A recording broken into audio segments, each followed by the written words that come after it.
to Watson to a one-score game.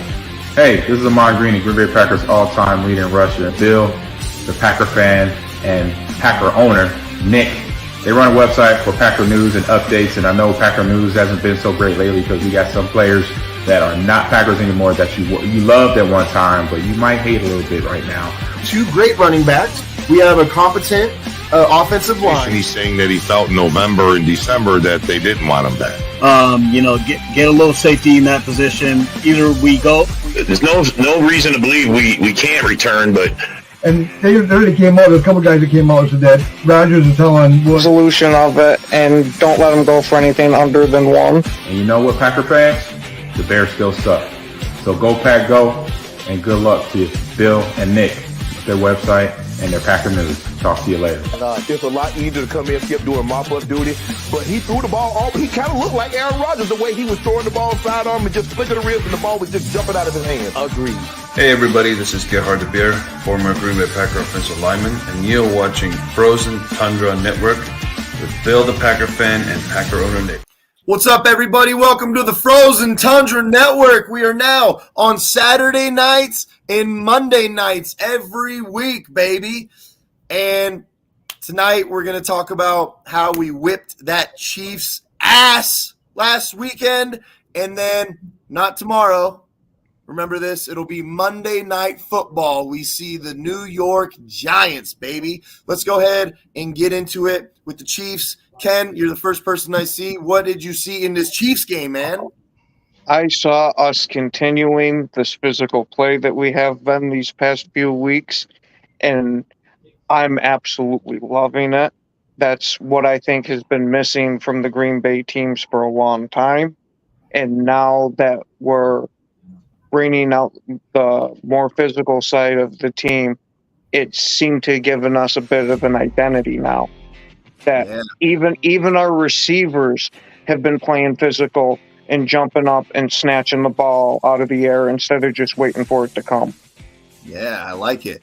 What about you, John? You had a lot of opinions on Monday. What do you think? I think they're gelling at the right time. I mean, in the beginning of the year, they weren't catching the ball, going wrong routes. Now you're seeing the chemistry's getting a lot better. They're going on the rhythm. They're getting on time. Our offensive line is playing a lot better. Even Dylan's playing a lot better. They're just gelling at the right time. I mean, that's even with us being so banged up. You know, we start getting Alexander back. We start getting Stokes back. We start getting some of our players back. At the right time, you get the playoffs. I don't care, Lions fans. You can be 9-3 all you want. You can win the division all you want. We got bigger fish to fry. Yeah. You know what I mean? Yeah. Once you get the playoffs, not 9-3, you can't take that. You can't take that into the playoffs. Once you get the playoffs, it's 0. Yeah, I like it. All right, so we're going to go with Rob, and then we'll get to our newest guest. Go ahead, Rob. It's exciting to see us continuing dominating from start to finish, playing solid ball from the jump all the way through to the end. I mean, honestly, that's been our the first couple of weeks we've been playing spotty. We hadn't been we're lucky to get one touchdown in the first half. Here we're getting 2 touchdowns in a quarter. So, I mean, the offense has been definitely on point. You know, Jordan Love has come out and at times looked like Rodgers. You know, everybody says, you could see it out there. I mean, you see how he throws. He watched under Rodgers for 3 years, and it showed. And honestly, I think we're going to be all right. I think people need to put their faith in him and just believe that Jordan Love is the next guy, man. Yeah. We hit it 3 in a row. I used to really hate the Rodgers reference all the time happening. Like, oh, because he sat behind Rodgers. It's like, dude, he's never going to be Aaron Rodgers. He's going to be Jordan Love. Aaron Rodgers was never going to be Brett Favre. He's going to be Aaron Rodgers. But I'm starting to just see it more and more. I was going to say, you got to admit, a lot of his mechanics look a lot like Rodgers. Some of those passes, Dobbs is falling back, and the ball drops in on a dime right on top of him. Yeah. It looked like the ball had dropped from a space shuttle straight down. That's the Rodgers throw to Well, how about that one? How about that one he threw to Dylan or Reed, and he carried fucking Branch over his back in for a touchdown? Yeah, that was a bullet, right? That was a So bullet. now when it zipped through two defenders, right? Yep. Reed. No, that was just. And carried Branch in the end zone for a touchdown. Those are all throws we've seen Rodgers make, and everybody said he's no Rodgers. Well, bro, he showed he can play like Rodgers, but he don't need to be Rodgers to win the game. You know what I mean? I feel like we have enough talent. We don't need a Rodgers to win. We just need someone that clearly runs LaFleur's offense and does it the right way because it's working. We're gonna get to. We're gonna go with our newest guest. His name is Isaac. It's a different Isaac, not the one that's usually on our show. You can go ahead and shout out your podcast, do whatever you want to do, and then talk to Packers football, man. The floor is yours. Awesome, man. I run the Fun Football podcast. I've got 1 or 2 episodes every week, and I've been doing a bunch of shorts on YouTube and Facebook, X, and TikTok. That's where I found you on Facebook.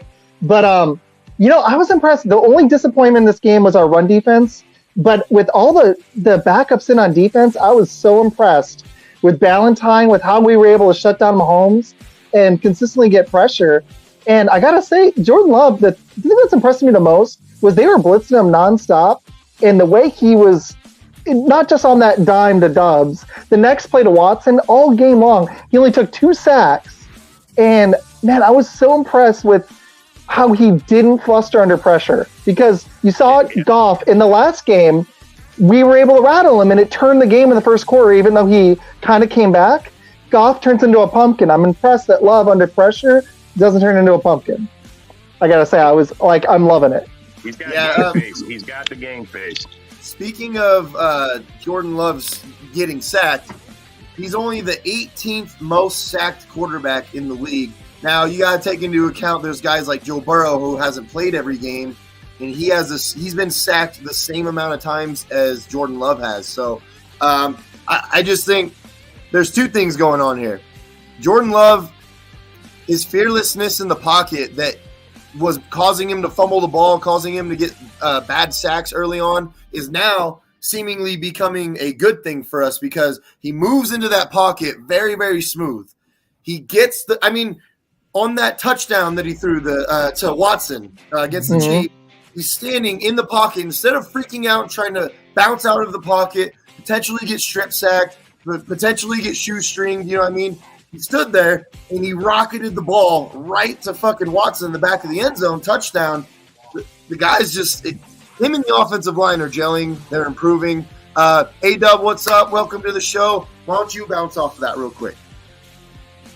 Yes, about what you say about Jordan Love. So far, he is pretty much adjusting comfortably. Like, there's nothing too crazy that's rattling him. Like, he's pretty much developed that confidence, that poise in the pocket, and also you got to think about how much trust he has in his receivers now. Like, he can throw the ball directly where his receivers need to get to it, and they're actually getting it. Yeah, so, that shit is on a rope, and guys are going up. It's like Isaac was saying, like, dudes jumping up there to get the ball now. Like, these guys have confidence. They have fucking going after it. Yeah, and LaFleur's offense, like somebody said earlier, I cut out for a second, but it feels like it's LaFleur's offense finally. All the motion, the jet sweeps. I seriously, I feel like Love and LaFleur are finally in sync. Like early in the season, he looked like he had confidence in Chicago because it's Chicago, everybody does. But it feels like LaFleur's offense finally. That's why one of the things I'm seeing. Falcons have like the 8th ranked defense in the league, and he looked really good against the Falcons, except for that 4th quarter, obviously. Yeah. But I think LaFleur actually opened the playbook more. To me, it looked like he opened it up more. Let's look, we're going for it. No more holding. Well, for the first time ever, handcuffs are off. For the first time ever, LaFleur actually did what he preached. He told Jordan Love to just stop thinking about it and just throw the ball. So the second he says that, right, he comes out and says that to us, all of a sudden the offensive playbook is dramatically different. It seems like it's open, spread open now. I think he just did what he expected to do at this point instead of because last year there was just a lot of bullshit, a lot of lying to us, a lot of we're gonna get this change and it's like the exact same thing again. Yeah, we were able to. Sorry, go ahead. Yeah, You're when good. it comes what it comes down to is LaFleur just had to draw up an offense that this young group itself, along with Jordan Love, was more than accustomed to. Like, play to your play, always call plays as far as working to the strength of the guys that are out there. See what they are good at, what they can work with, and that pretty much has been what LaFleur's been doing. And I think somebody said something I might agree with. Like, if this offense continues to gel and work accordingly as it has been the past few weeks, one would think maybe LaFleur might be in a place where he should be in a conversation for Coach of the Year, given the turnaround this team had this year. Yeah, we said that last week or on the. Yep. I love that. I agree. And can you believe that we were able to run the ball effectively? That sets everything up. When they have to respect our run game, we're not one-dimensional. We averaged over 5 yards a carry against KC.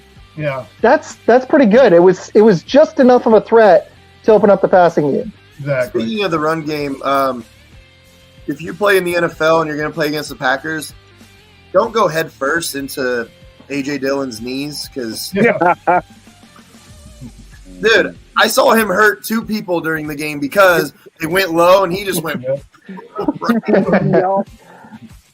Yeah, that's A.J. Dillon needing to be more aggressive and violent as a runner.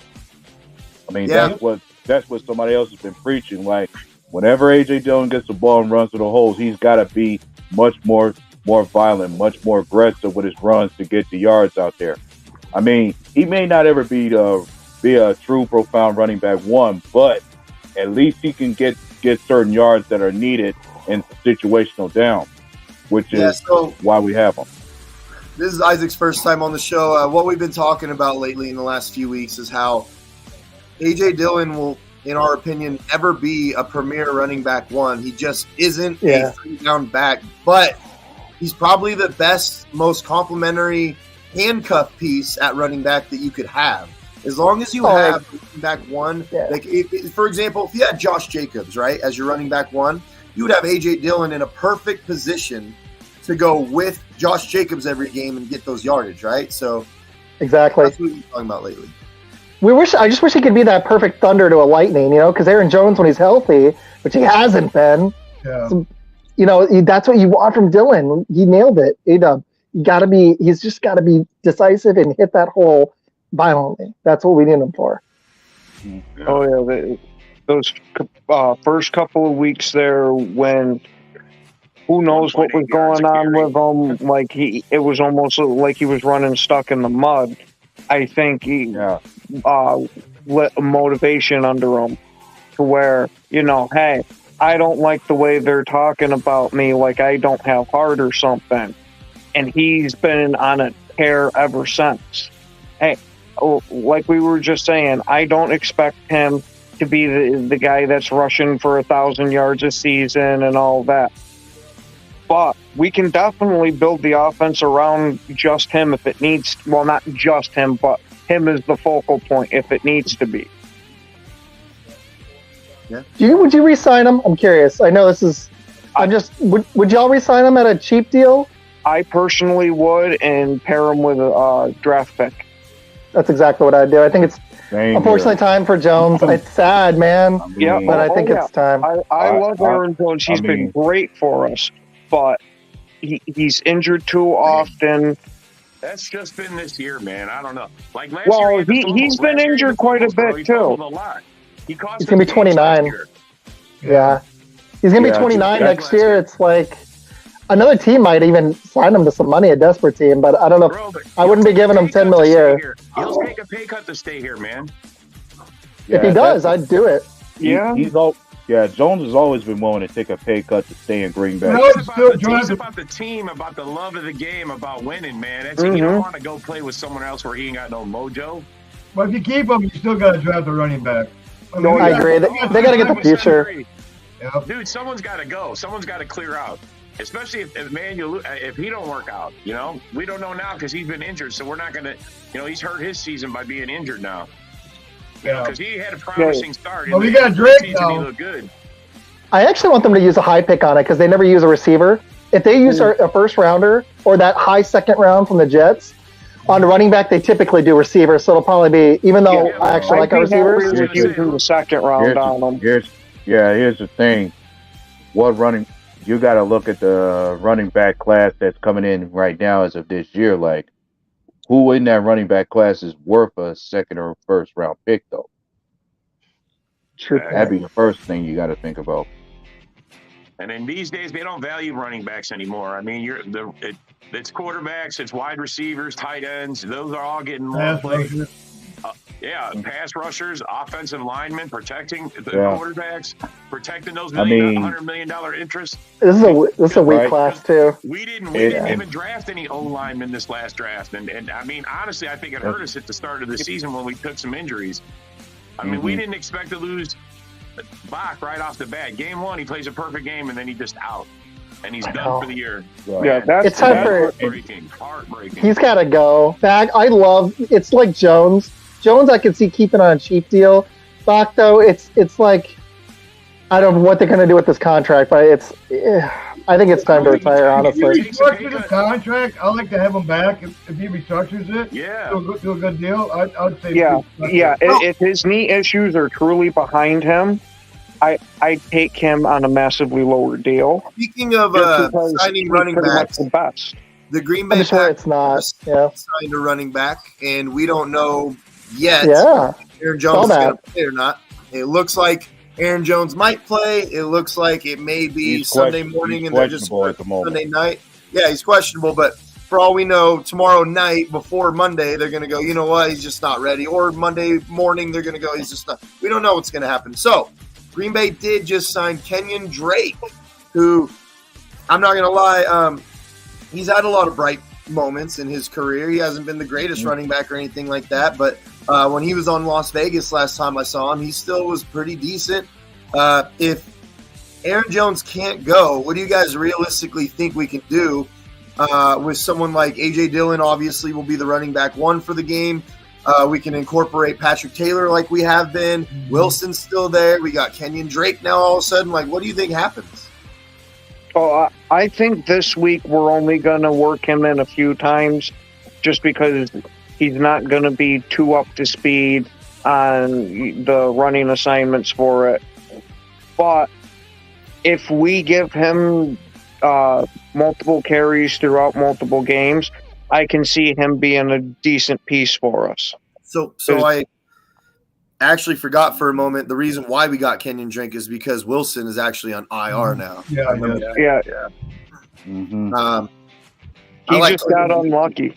That's what I was talking about earlier, man. I mean, he's on IR. That's just going to slow him down because he honestly looked really bright. Oh, yeah. He looked really good till he separated his shoulder. Yeah. And Dillon's hurt. That's another reason why I think they did the Drake thing. Dillon was questionable. I don't see him on the injury report now. He's but been on the injury report every week since he's starting still, but he's been on the injury report every week the last. He almost didn't play last week. Yeah, but he did, and he played good. His quads hurt from fucking bull rushing everybody.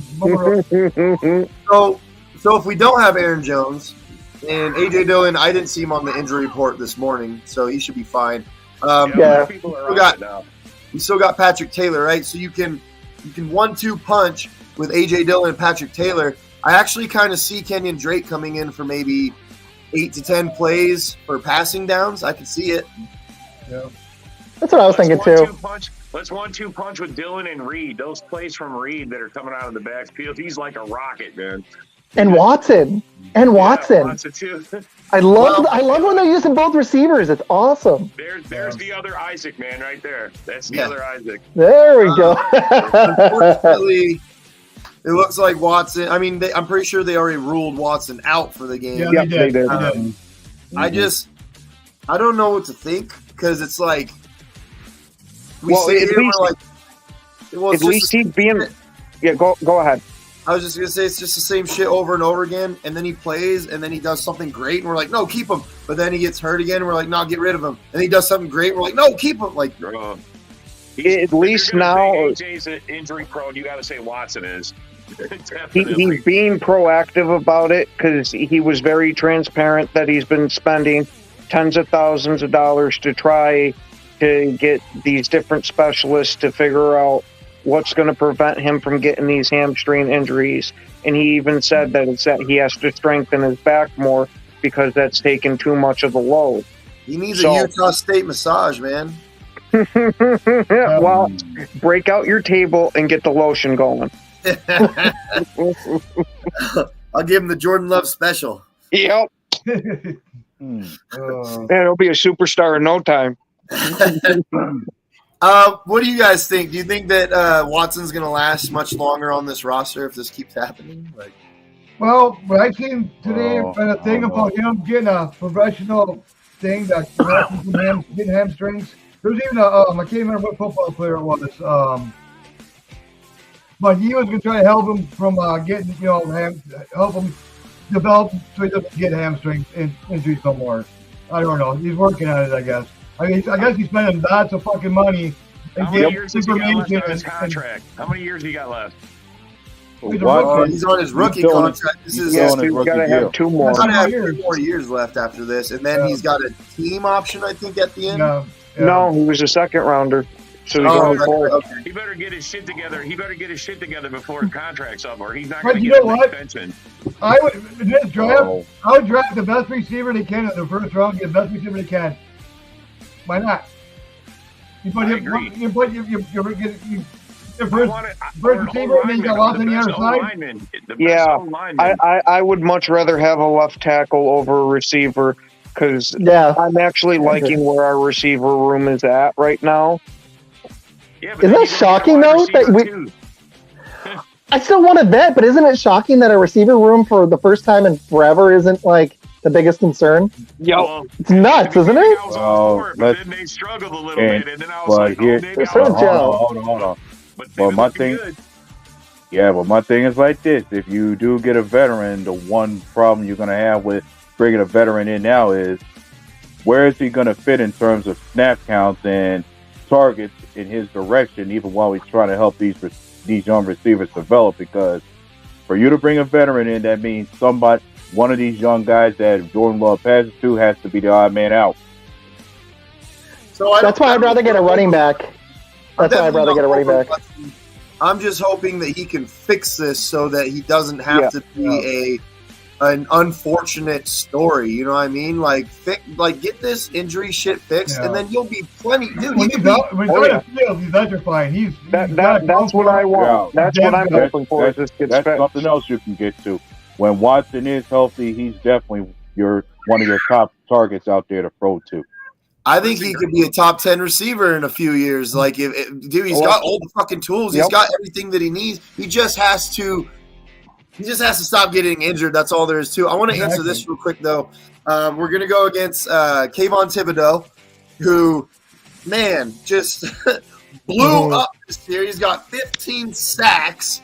Dude is a beast. I remember last year when the Giants were drafting him, I was like, when I saw that guy's tape, I was like, I think that guy's going to be fucking good. Yeah. I actually liked his tape better than Hutchinson's tape. I did. And I was just like, man, that guy looks like an animal. He had injuries last year. He didn't really pick it up last year in his rookie year. This year, blew up, man. Second year, he's got 15 sacks. That's incredible. I would be utterly shocked if we didn't double him all fucking game because I was going to say, Lawrence is questionable for the game, so he might not even play.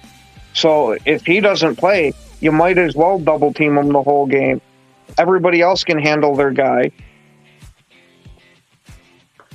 Yeah. So, there's another guy that's going to be in the game. I know that Thibodeau's doing great and everything, but there's this other guy that's going to be in the game, and I expect him to get some sacks as well. His name's Rashawn Gary. He's played 12 games this year. He has 9 sacks. He has been a monster. He has 2-3 sack games this year. Yeah. I expect DeVito to be on his fucking face many times.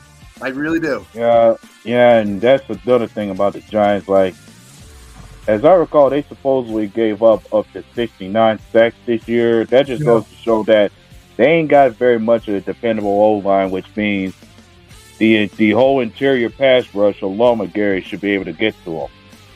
Yeah. I mean, we got contributing catchers like Brooks. We got Van Ness. We got Kenny Clark getting in there. We got Devontae Wyatt, who's been great this year, dude. Preston Smith has 5.5 sacks. We got a plethora of guys to throw at them. And I really like how, at least what I've noticed, a lot of times they'll take out Gary, and when they take out Gary, they like to put in Van Ness. It's almost like great. He's been playing great though too. But what you lose from taking Gary out, you kind of get a little of it back from Van Ness's bull rush, right? Mm-hmm. So, and when we take I like Van Ness. Yeah. like Brooks in a lot of times, and it's almost like we're not losing much because of the type of rushers that we have, and we have multiple of them. So, I don't know. Bit of surprising strength, honestly. Yeah. Thibodeau's been great, but I expect Rashawn Gary to have more sacks than Thibodeau. Oh yeah. And go ahead, Ada. And I'm saying the way Van Ness has pretty much been coming around is like he's definitely been developed the same way Rashawn Gary has been. Like Van Ness is just coming around. Van Ness is just pretty much warming up, getting adjusted to where he could be a starter in the future next to Rashawn Gary in a few years.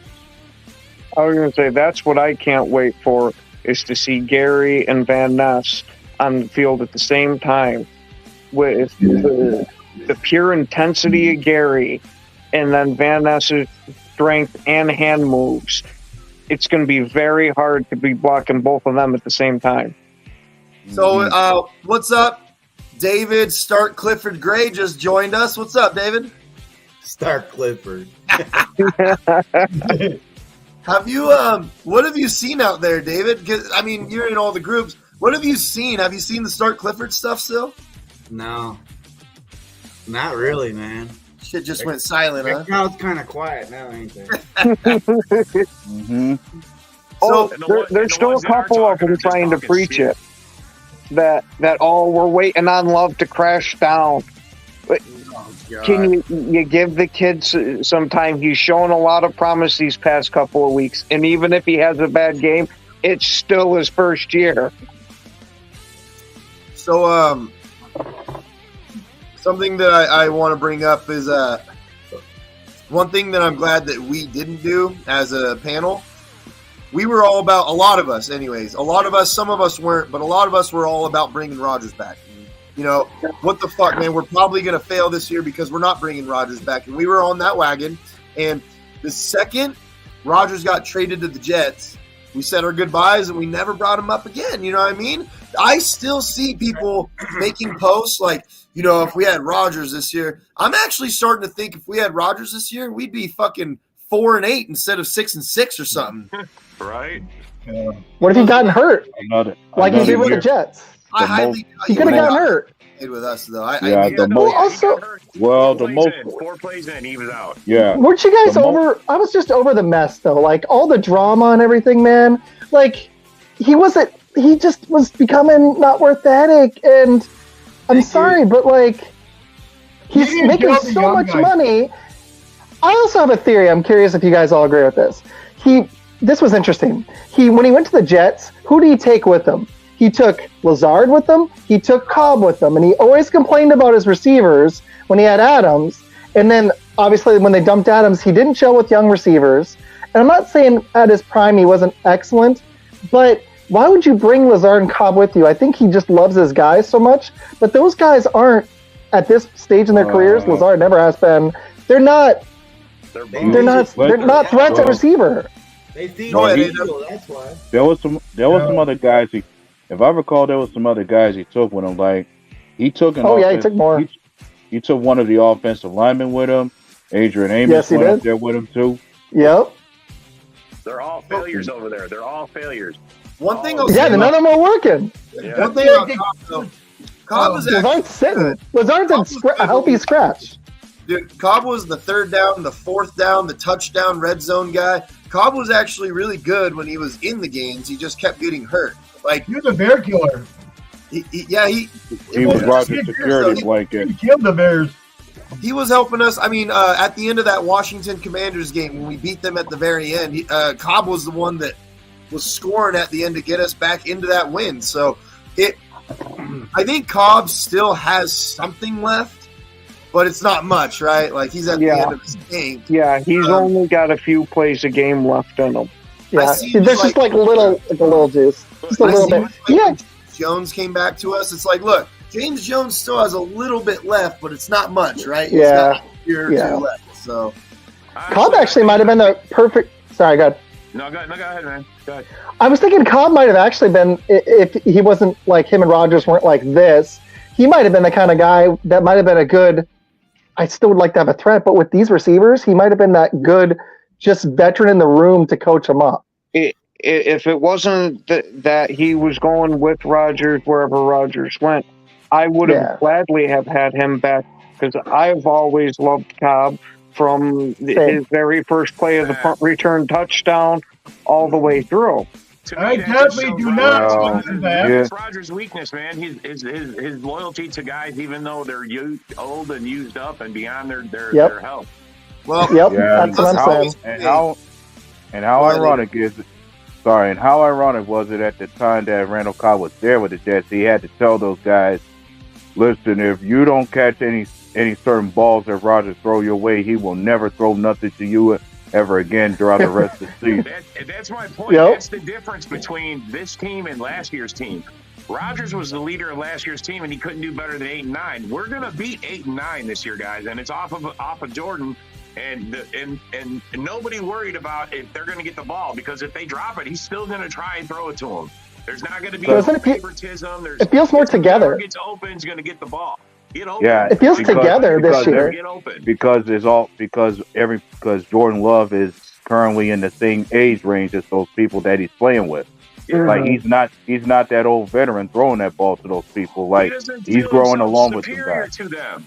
Like Rodgers feels himself superior. You can't catch my ball. I'm not going to give you another shot. Hey, man. Exactly. They don't learn if they don't try. I mean, the reason Love's better because he tried and he failed. And he's like, I'm not going to do that again. You got to give him a shot. What y'all think about Clay being Well, also, him and LaFleur feel on page. I kind of feel like LaFleur and Rodgers that last year, it wasn't simpatico at all. Like, they just, it feels like it's gelling this year. Last year, the offense felt so much more stagnant. Do you notice in the past two games, Jordan Love is commanding the offense a lot better. He's seeing what he's seeing. He's changing coverage. He's changing it, and he's just seeing some points back there. Like, come, you're gonna rush me? Go ahead. Fuck you. Boom. You know what I mean? Gray. His team is gelling together and is gelling together really good. Who knew who Heath was? Nobody knew Walker might not play. What was your question, Gray? Quay Walker. Oh yeah, Quay Walker might not be playing Monday. Yeah, he's doubtful. Yeah, I hate when he's out. Yeah, but it's so many okay. injuries. Still got Isaiah McDuffie, who played great in his last game, and we got Campbell, who we know what we're getting from Campbell. As long as we don't have both Quay and Campbell missing, we should be good. I'm telling you, last time McDuffie played, he was fucking everywhere, man. I like McDuffie and all, but I think it's definitely a step down to go from Quay and McDuffie to Campbell and McDuffie. I like Campbell, and McDuffie. And for me, McDuffie is definitely the most effective special teams piece we got out there. Yeah, Ford's gonna play too, right? Ford's playing. Ford's available. He's in on most battles, man. You hear on offense, Watson. I didn't know this, but Watson he's declared out. I'm looking at the Packers site right now, which sucks. I think our best special teams player is the GOAT, Anders Carlson, baby, who did not pick last game. Oh, man, boy. Better and better. I'm hoping those misses are just the rookie nerves because, I like the leg strength this guy has, and he seems to be okay with accuracy. You get a pass. I gotta say, isn't it nuts that our special teams, now that we got a real coach, is not a weakness anymore? Yes. Now it's, man, our special teams. They got to at least give this guy some flyers around town or something. Bro, if that ball is less than 5 yards deep, there's a chance he's going to take it. He's sitting on the goal line waiting for the ball. Already a couple times he's taken it 2 or 3 yards in and he's come out with it. So and took him out. Deshaun Nixon, he's been really good for us this year, actually, for once on defense. Even last year on defense, it wasn't great, but this year it's gotten better. In the Chiefs, he claims that he knew when Mahomes had tapped his leg, that he knew what play was coming and what route he was throwing to. You guys believe that? Yeah, it apparently wasn't just receiver did. Yeah, it wasn't just the tapping of the leg. It was, I think, something that he said to the receiver said back to him, and that's what he had claimed. Patrick Mahomes claimed that there was no way he could have known because it was the first time he'd done it. But who do you believe? It could just be Patrick doesn't want to let everybody know that, hey, when I do this, this is what I'm doing. And Nixon's the one that figured it out. Look, bro, he picked the pocket of Mahomes, man, pretty much. The ball was thrown. He broke on it before the receiver. And I was going to say he ran the route for the receiver. He tracked the ball down and took it away from him, man. That was a clean. He took it away from Patrick Mahomes. He could say whatever he wants. Whether he knew it, whether he had an inkling, maybe he just thought it was that. Whatever.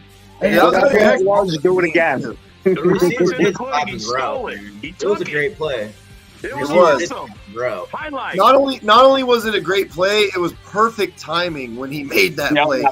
Dude, I was sitting there like, I'm pretty sure it was 24, right? It was 24 They were driving. 19 at the time, and they were driving for a second, and then that interception we went down, kicked the field goal, went up by 8. Dude, that was perfect fucking timing. It really was. Yeah. And then he got a shot at fucking Mahomes too. Yet they got a flag, but they shouldn't have been flagged. Oh my god, that was a good hit. Speaking of flags, man, all these dudes crying. KC got robbed. KC, like, bro, you're down 8 points. You didn't make a 2-point conversion the first time you tried one. Yeah. And every time someone's like, sorry, so you think that they would have stopped Mahomes from scoring? I'm like, we already did 2 times before that, so. The whole game. To be clear, just to be clear on something, Green Bay was the better team from start to finish that whole game. Like you cannot say Kansas City really got robbed at all because most people said it best. Green Bay outplayed them from start to finish. Like the Packers were the better team. Like they weren't really doing anything to stop Jordan Love on defense, and apparently our defense made certain plays that made Patrick Mahomes uncomfortable. So even when it 200 yards passing. And most of the people keep saying, that pass interference call that never got called. I'd say that was definitely a makeup call for the wrong call on Mahomes as far as that unnecessary roughness on Owens. Sure, I agree it should have been called, but my thing is, even if you score a touchdown, what guarantee does anyone have that he would have gotten that? There isn't, or that he'd get the 2-point conversion. There were so many factors into that. John Jordan, I'm going to get to you with this one. If the bullshit penalty doesn't get called where Jonathan Owens hit Mahomes cleanly, beautifully, it was a great hit. There was nothing wrong with it. If they don't you think it stands to reason that they're not even throwing the ball where he did for that pass interference to even happen at that point? You know what I mean? And we were in complete control the whole game. I heard about the PI thing. I was like, we were in control of that game. Like, I'm sorry, the Chiefs' offense was struggling all game. Yep. That PI, the hit in bounds was such an awful call. That's what I want them to come down and say no. It was clean. He was in bounds. Yeah, and not to mention there was that play where they overturned a fumble and the man was down. Time should have been taken off that clock after that play when he didn't get out of bounds. I'm wondering what happened to that part. When I think it was MVS caught it, right, and they didn't keep the clock going. That was like an extra 15 seconds right there. The officials just fell asleep the last 2 minutes. Yeah, exactly. It was John, bad stuff all around. I know that you had some stuff to say. I'll give you the floor if you still want. Well, it's just that like in the last 2 weeks, we pretty much steamrolled 2 good teams. They're both they're playoff teams. They're 9-3, and they're playoff teams. We steamrolled all of them. We from the beginning of the game to the end of the game, we fucking controlled that both games. You know what I mean? We're getting better. We're not just beating scuffed teams. No, we're beating good teams with their backups. because now we got a lot of banged up players, and we're still beating, we're dominating these good teams. Almost beat Pittsburgh on the road too. Before that, it was almost a 4-game win streak. Yeah, and then we beat we should have beat their ass. Exactly. We would beat Pittsburgh today. We would win that. Let's be honest. And let's be honest about that Pittsburgh game. If our run defense was any better that game, definitely we win it. Yeah. We got to fix this run, dude. Yeah, you nailed it, man. It wasn't just the rush defense in that game. It was also that we could not fucking score when we needed to. Like, the offense was anemic that game. It was really frustrating. Jordan Love threw – I'm not gonna fault him for the second pick because that's like I have to get the ball in the end zone. You know, like he just threw it up. That first pick, though, was ugly. It was terrible timing. Yeah. The Raiders game, we're beating them if we play them again today. Like, we're definitely beating them right now. We lost to the Broncos. I think that's still a coin flip depending on how we show up. But I think we're better than them. I think we're a better team than them. And then there's the Falcons game. Dude, we do not fall apart today the way that we did in that Falcons game. There are so many games we can say if. Yeah. It just hasn't been that way, you know? Yep. Well, we played good enough. Look, the only game we took a beating on was the first Detroit matchup. We were in the game I think it was the beginning of the fourth quarter, middle of the fourth quarter. Jordan Love threw that stupid interception when we were coming back, and that really fucked us. But we were in that game at the end at one point. And don't forget about our home game against Minnesota. Even that game we lost by much. But we had a chance in that game too. If we kick those 2 field goals instead of go for it on fourth down, we get the ball back at the end, we can score and get a 2-point conversion, tie the game. Dude, there's so much just bad management, bad coaching, bad decision making. It looks like we needed all of those failures though to get to where we are right now. The offense was doing this every week. We'd have one good half, if like maybe a good quarter, but the other half it was the same thing every week. I don't know if you guys noticed. Every week, I think it was like 3 or 4 straight weeks. What happened? Carlson field goal as time expires at the end of the first half. And that there's a few games that was our only points for the first half. It's like you can't be that anemic for a whole half on offense and then wake up. Yeah. We got in that lull where we kept just waking up, except for the Atlanta game where we kept waking up in the second half. Exactly. I heard that Anders Carlson. I heard Anders Carlson makes people put bags on their head. They do, Nick. To be clear about that failure thing.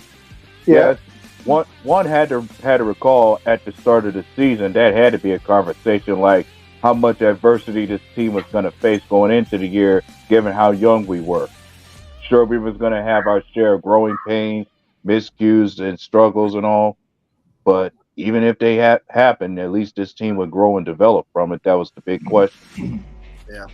And there's a huge difference, for example, the Vikings last year. To me, there's a huge difference between winning games by 1 score over and over and over and over and over again, because you just feel like it's going to come back and it's going to bite you in the ass eventually, compared to losing close 1-score games over and over and over again when you're the youngest team in the league. There's just a drastic difference between like, man, eventually these guys that are winning by 1 score are going to get bit. These guys, we're here where it's like we keep losing 1-score games. Eventually that team is going to start winning those games and they're going to start being a threat. You know what I mean? Yeah, well, the thing with Minnesota is they carried a negative point differential that whole season, which made them look very much fraudulent throughout that year. Like you can only get away with winning off the skin of your teeth with so many of these games for so long until eventually it comes back to haunt you, like it did in that playoff game against the Giants. Yeah. So I'm not gonna broadcast the Giants game this year. Last year, I think that was like the worst thing that we ever did. we were sitting here chilling, having a good time, bullshitting, and then the next thing we knew, we looked at the game and we're like, why are we all of a sudden going to lose this game? I'm actually not going to broadcast it this time, but I think we might go live before the game for a show. So if you guys want to be there for that. So let's get to it. Let's get to this game. Green Bay, the one thing that I ask, this is all that I ask from you, is stop the run. That's it. That's the key to the game right there. That's my key to the game. You guys go ahead and tear it apart however you want. But if we stop the run, I have no trust in DeVito whatsoever with our secondary. Not even close. That dude's going to be running for his life. So if you just stop Saquon, our offense will get points because we're stopping their offense. 3 and outs, dude, it's easy to score after that. The offense will get going. I don't care if they pass the ball. Pass it 50 times. I don't give a shit. We will intercept you. We will sack you. We're playing good right now. Just stop the run. Key to the game. That's mine. Go for it. I'd load the box with 8 guys and just exactly what you said. I would make DeVito throw for 250, 300 yards against his secondary because it ain't going to happen. So you got to get smart here. That's they got one way to win. Yeah, that's my thought process. Make DeVito beat me instead of Saquon Barkley in this game, and we'll be fine. Well, and the other thing is run the score up, and then you take Barkley out of it. You know that's what I was about to say. Keep the offense on the field like we did with Camp. And then you put the pass rush on it, man. We got the. Oh yeah. Gary's going to eat. Gary's going to get like 2 or 3 sacks. I'm telling you guys. This game's going to be telling if we're really a playoff team, in my opinion, which I think we are. I think we're going to be 10-7, maybe run the slate, which is, I'm not trying to be too optimistic here, but this is going to say if we're a playoff team, if we can handle and not keep it a 1-score game. I want to see us dominate this team because we should. If we play them the way we played Kansas City and with these long, sustained drives and capitalize with touchdowns at the end of it, even if they have their run game going, as long as we're not completely porous, I say we walk right away from them. Agreed. And I like to think even we can run the ball effectively in this game too. Like, if I recall, even the Giants' run defense is just as bad too, which means we should be able to run the ball effectively on them just as much as they'll try to with us. Yeah, they're 28th in rush D. We're 30th, which is bad. They're 28th. Yeah. So we should be able to run all over them. We suck, man. We suck on run defense. I know. I do. Well, yeah. Their pass D is trash, though. It's 20th. So that's where we got to hit them. I expect Love to have 250 and 2 touchdowns at least because he's progressed. At the beginning of the season, it was like, can you just get like 200 yards a game? He's progressed to that, like, I expect 250 now because he's been hitting 300, 260s like lately. Yep. I expect him to hit that 250 now. I expect him to get 2 touchdowns at least, whether it be running or passing the ball. One thing that scares me is trying to stop Isaiah Pacheco is one thing. Trying to stop Saquon Barkley is like just a nightmare. Because he's one of those guys that you do give the ball to 30 times in a game, whether it be passing or running the ball. The guy, every time he touches the ball, we have to worry about him. And without someone like Quay Walker in there, I mean, it worries me, man. It does. Yeah, you know what's crazy is Quay, I'd feel a lot better about facing him. Yeah. Yeah. I know. I'm still saying we got to run that score up as high as we can. Barkley actually hasn't been super dominant this year, partly because they're so bad on offense, but he can still break a run, but he's only averaging 4.2 yards a carry on the season. He's missed some games, though, but this is where... Yeah, but that's against competent run defenses. Yeah. Why can't we figure this out? On us, you know what I mean? Like, get the ball in space and just gash us. Like, I can see it, man. We usually, you know what I've noticed about our defense? It kills me because Jaire Alexander's so good at this, but we are not the best at stopping screen passes either. We seem to have holes a lot of times, and they just break right through them. And you know what? It pisses me off because we'll be on offense and we'll throw 2 screen passes that go for like 2 yards. And I'm like, why can't we break through? Exactly. Why can't we build a good run D? What is it with Barry? How many first-round picks have we had? Like, designed to stop the run, and it's the one thing we still can't do. It's crazy. As far as first-round picks we've had, it's 8 first-round picks that was spent on this defense. man. That's terrible. Then we got an excellent pass defense. I will not deny that. But it's looking like anybody could run on us and put up at least halfway decent numbers. Yeah. Someone already. It was already announced that Green Bay is definitely the most run-on team in the NFL. So yeah, that's got to change. So the only first-round pick we have on offense is Jordan Love, then. Yeah.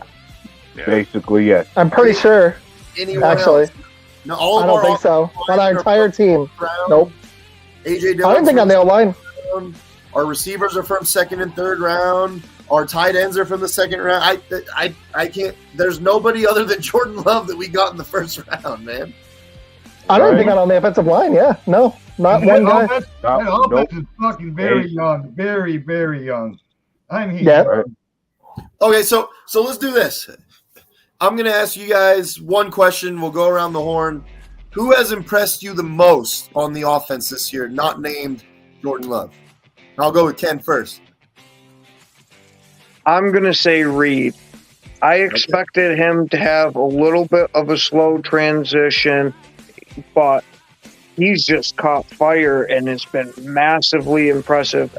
Just about every time he gets the ball in his hands, he's making some type of play out of it. All right. What about you, John Dorn? Dobbs. I mean, he's having a hell of a year. I mean, Dobbs? Dobbs, yep. You think Dobbs is our number one right now? I think so. I mean, he has to be. I mean, he's really stepped it up from last year to this year. He really stepped it up. Yeah, I like it. I love Dobbs. What about you, Gray? Who do you think has impressed you the most on offense this year, not named Jordan Love?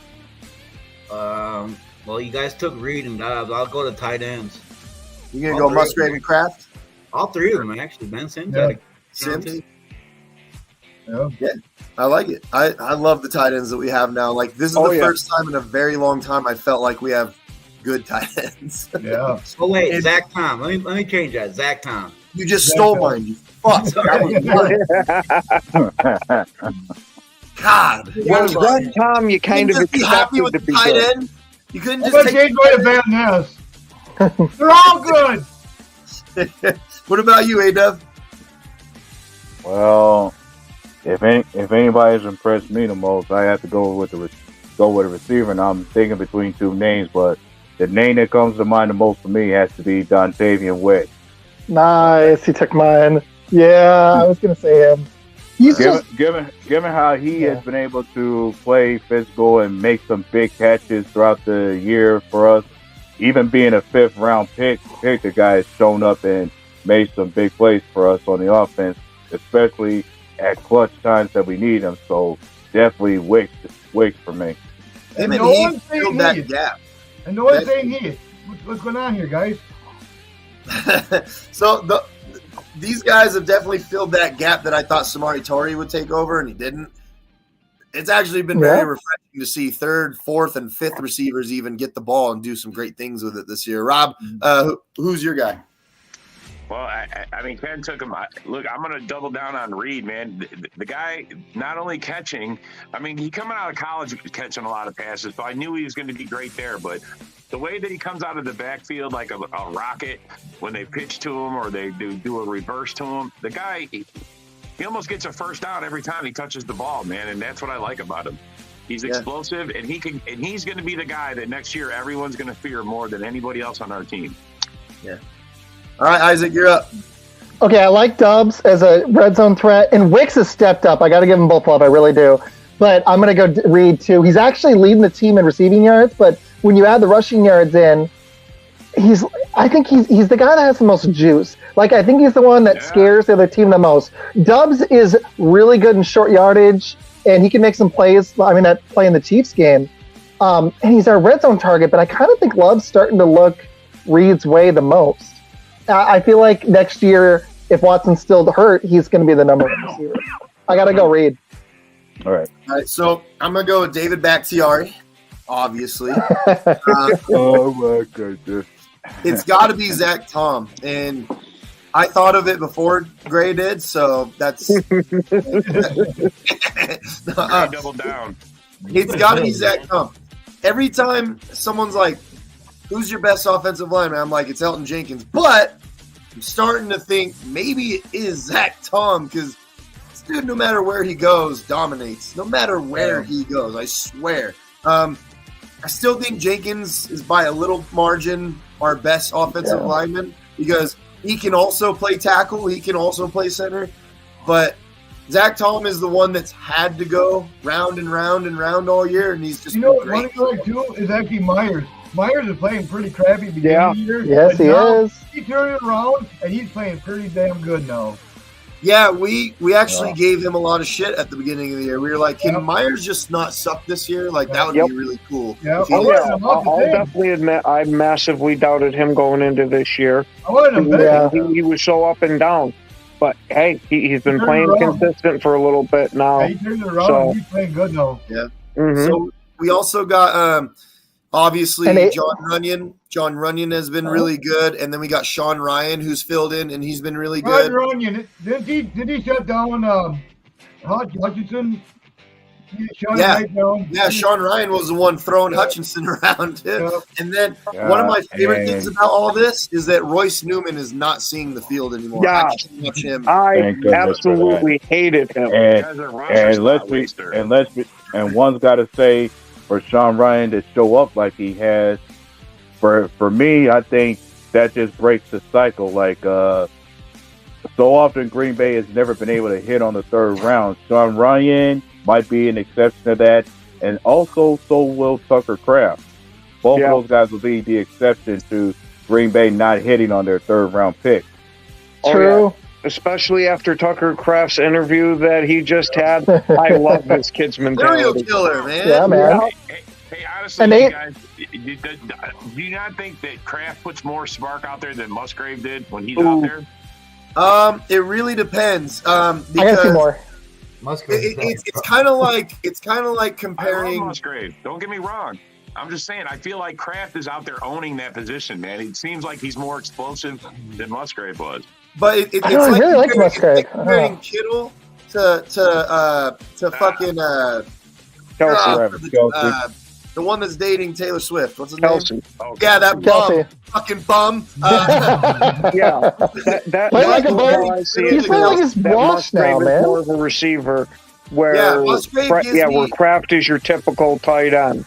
Yeah, and he'll block great. He'll do all the serial killer shit like Kittle will. He'll do everything, and he's still a decent route runner, right? But Musgrave is our receiver, man. He's our tight end receiver. And his routes, in my opinion, are just better than what Kraft has been putting out there. But that's not to say that Kraft's like bad at it or anything. He's been doing great in the, stepping up while Musgrave's out with the last reading. He's slower for the Musgrave. He's got cement in his shoes, man. Yeah. I don't know. And But you know what? And He Kraft knocks and motherfuckers in the Tucker dirt, though. Like, he puts Reed, Wicks, and Carlson. That's what I like the Reed, Wicks, and Carlson answer. Kraft is better suited as a blocker than a receiver. Yeah. Now that we've That's what I was thinking too. Explosive. He's explosive. Now that we've had the line, how do y'all feel about Dexter Lawrence and Thibodeau? We handle him? Well, Dexter Lawrence might not play. He might not, really? Yep. He's questionable. We were just talking about Thibodeau, how this dude is blown up, 15 sacks this year in his second year. He was hurt all last year, so he didn't really get a whole lot of chances. Dude, he's blown up this year. You're definitely going to double him all game. I expect us, Zach Tom is supposed to be playing tackle, I'm pretty sure, this game. Yep.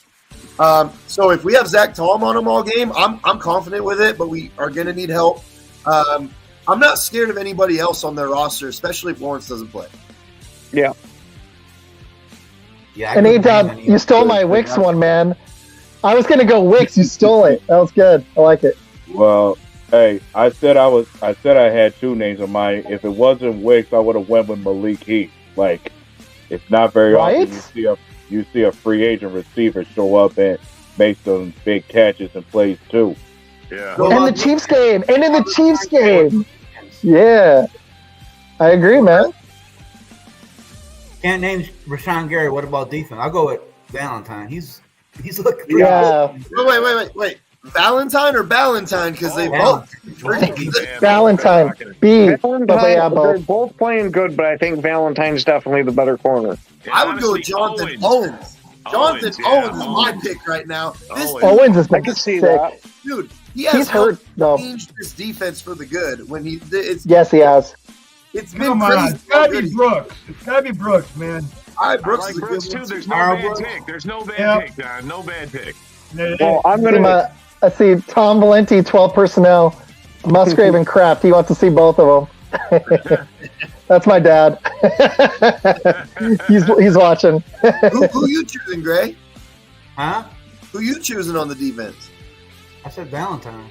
Oh, that's right. And then all right, Rob. Who you choosing then? I said Owens too. Nick. Yeah, you just copying me at that point. No, Nick. Rewind the tape. I'm gonna go for the low-hanging fruit of Gary. The easy. Dude, one. Dude has been an absolute animal, and I'm here for it. Hey, roll over Ben Nevis. Come on, people, man. He's really been playing pretty decent the last 3-4 What about games. A-Dub? Who do you got this year? Well, if I have to be upfront about it, I'm more intrigued by what I've seen from TJ Slate. Even though he's not making the big flashy plays, at least I like him suit him when it comes to him lining up in the middle as our nose tackle and our most efficient. He's the most, like, for me on the D line, he's the most efficient run stuffer you got out there. Even though our run defense, Devontae Wyatt has also been right there with Slayton doing everything inside, and Wyatt is a lot better this year than I thought he was going to be. I almost thought that was a bust pick, like after what I saw last year. Wyatt's very good at the pass rush, but he still leaves quite a bit to be desired in stopping the run. Dude, all we drafted him for was to rush the pass inside. We needed guys inside to help Kenny Clark. Now we have that. We have a TJ Slayton that we can insert and stuff the run. Yeah. I think we got our pieces, boys. Like, I think it's all coming to fruition. Like, I got two. Right, like Devontae Wyatt was supposed to relieve Kenny Clark as a 3-tech, which is why I think Green Bay drafted him. hell yeah. What was your question, Greg? I think Stokes plays this week. So, I think so. He's been full of participant in practice. I think he's going to be on limited snap. Questionable. I think he's going to play. He's questionable. Yeah, he's still questionable. Keyshawn Nixon is a good one. Keyshawn Nixon has really helped in, like, I'm not going to say in huge ways. Most of the time, it's like in small ways. But we need guys to be on the field whenever they are on the field and help in small ways. Like, if you have 11 guys all helping in small ways at once, it makes a big impact. You know what I mean? Well, I'm very happy with the progress he's made at slot corner. Yeah.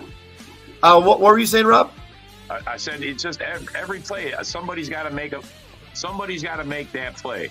Deshaun Nixon has made a lot of plays this year where it's been like, you notice it. That's why I agree. He's another great.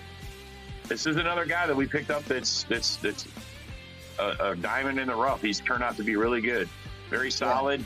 He's scary. He leads all the return yards. I mean, he's going to break one this year. He's determined to take one and go all the way. And like Tom said here, that we don't got like a run stuffer. We need a big, nasty run stuffer. You know what I mean? We don't got that big, nasty run stuffer. You know? Yeah, that's what TJ Slayton was supposed to be on the D line. Like, if he ain't rushing the passer, he's supposed to be the one who goes after the runs and stuffs the run if he's not getting double teamed up front. Because TJ does draw stuff, man, you know? He does. He does. Over Brown. That's the thing. TJ does, bro. Nose tackle. Yeah, TJ. I like the nose tackle. Double teams, though. And we're going to have that high second round pick, too. I know this will never happen, but I brought this up last year as maybe it should be thought of as an option. Our best run stuffer, believe it or not, go back to the tape, go look at everything you can. I was watching a lot of this week. Rashawn Gary is by a long shot our best run stuffer. Like, he dude, they were showing. At the edge. Yeah, they had this video clip that I saw of all his tackles this year, not just the sacks. and he was just throwing his man into the running back. There was one play where he tackled the running back as he was tackling like the offensive lineman with them, and the guy is just so strong. What if, because this is what Micah Parsons does, what if every once in a while you start moving Rashawn Gary in for a few plays and then you bring him back out? I mean, I suggested this last year and I thought it was a good idea. I still think it is. Or maybe Lucas Van Ness. Maybe you put him inside a few times and then let him rush again on the edge. Like, we got the guys to do it. That's what I'd like to see. Kick Gary and put Preston, Kenny, and Van Ness on a pass rush and see how they do playing together. I don't know. Brooks that'd be fun. That'd be fun. Brooks is doing just fine up that middle, man. Brooks is doing fucking just good, man. I like him there.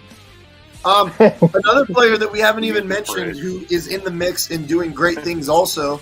He helps in a lot of small ways, and he has impactful plays. Enagbari, man, he jumps in there and does a great job too. Mm-hmm. True. Yeah, he's definitely been doing his part setting the edge just as much too. Like if he ain't getting to the quarterback, he can create pressures and help set the edge. So yep. We don't need any more pass rushers. I like the collection that we got. Just stick with it. Although I could see Preston Smith moving on sometime soon. Yeah, you know? I mentioned and Campbell. Campbell. Yeah, I mentioned before Preston Smith and Campbell will eventually become expendable. As to where we're going to have to draft some guys to replace them. Yeah, I'm just impressed with Owens this year, man. Owens has been. I just didn't expect this play, and when you got a playmaking safety that can come up and stop the run and be effective in the pass, it changes your defense, and that's something that we're kind of lacking. I haven't seen it consistently from Savage, so I've been most impressed with Owens. But one of the reasons we've been winning is we've had a lot of playmakers on D. Like the fact that Nixon stepped in at DB, did anybody expect that? And any success? No, the Facebook comment beat me to it. I was going to say Nixon as a surprise, but yeah. Another guy that's been great that we haven't mentioned, and we were begging for this guy to please just have a decent year for once. It was Savage, man. He's been playing well. He has been. He's actually been all right this year. Yeah. He'd kind of been a bust, honestly. Yeah, he was terrible like for a while. Yeah. And this year, though, he really stepped up. Solid rookie year, and then he fell off the past couple years, and now he's coming back up again. Yeah, and somebody else who comes to mind is somebody who's doing small things that should be spoken of. Should be Quay Walker. Yeah, a contract. One's got to think. Quay Walker, the way his rookie year started off, he was having his share of mental issues. It seems this year that hasn't been a problem anymore. Like he's definitely matured and playing his role now. And it's kind of a bummer that he's out of this game here with the Giants. Yeah. We need him healthy in the playoffs.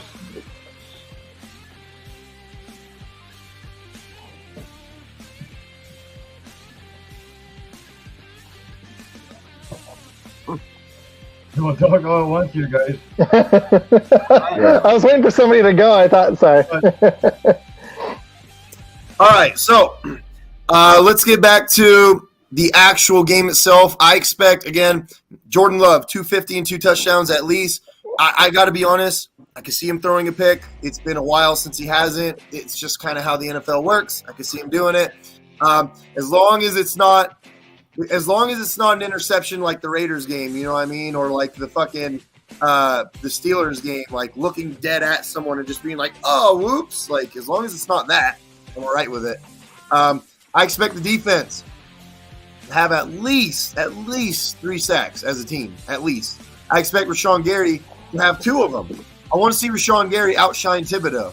In fact, it's kind of like Jair's alluding to. I want to see our guys be the focal point in the show instead of their guys. I don't want any of their guys to get any shine. Fuck Saquon. Fuck everybody that they got. You know what I mean? And speaking of Jair, he said, I don't. You know, I may not be Nostradamus, but I told y'all we winning out. I love it. I love You it. did say that. Yeah. You did say it. Nostradamus. I honestly think we can win out though. What game are we going to lose? We've got the Giants. I think that's a win. We got Carolina. That better be a win. I know you can't overlook any team. The hardest game is going to be the Vikings. No, I think I agree, but if Dobbs keeps floundering, then they're going to be a beatable team too. Yeah. I actually think if smash the Vikings, I think it's going to be like last year. Chicago might be the hardest game left, and what are they going to be playing for? Well, let me tell you something also- that always stands true. Hey. When it comes to the Bears, this is something that always stands true. No matter how good you think the Bears are looking, they are going to get their ass whooped by us, no matter what. Every year. It'll be the fifth straight year of sweep. Fifth straight year of a sweep. I've got another buddy on another podcast, and he shots from the sideline, and he was messaging me. He's like, "Man, it sucks every year." Rodgers was like, he knew he owned us, and I'm like, "Well, yeah, y'all for several years."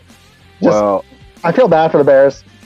Yeah, I'm about to say as far as our 5 games left, I think that Tampa Bay game we got could be a toss-up too. That could be the tough one because they might be playing for the playoffs. They're still in the NFC South race, and honestly, with the way the wild card's looking, they may have a chance at the wild card. Yeah, even, like maybe. the NFC South is still up for grabs, though. Even though Atlanta's on top, that division is still not locked down yet. No, I don't trust Atlanta at all. So, we have the tiebreaker over the Rams right now. So far, because of how everything has transpired, we also have the tiebreaker technically over the Seahawks. If we beat the Vikings, that'll be a tie, and then it'll have to be, matches and division. We could have a better division record than them at this point if we could just win out. Because I do think that the Vikings are going to lose to the Lions, probably both times. I think they're going to lose to us. So we can have all these tiebreakers. I can see the Rams making that last spot, though. I can see us being the 6th seed. I can see us going to Detroit for the first playoff game. I can see this win. Starts Monday. It all starts Monday. Let's go ahead and let's get our score predictions in there. John, why don't you go first? Well,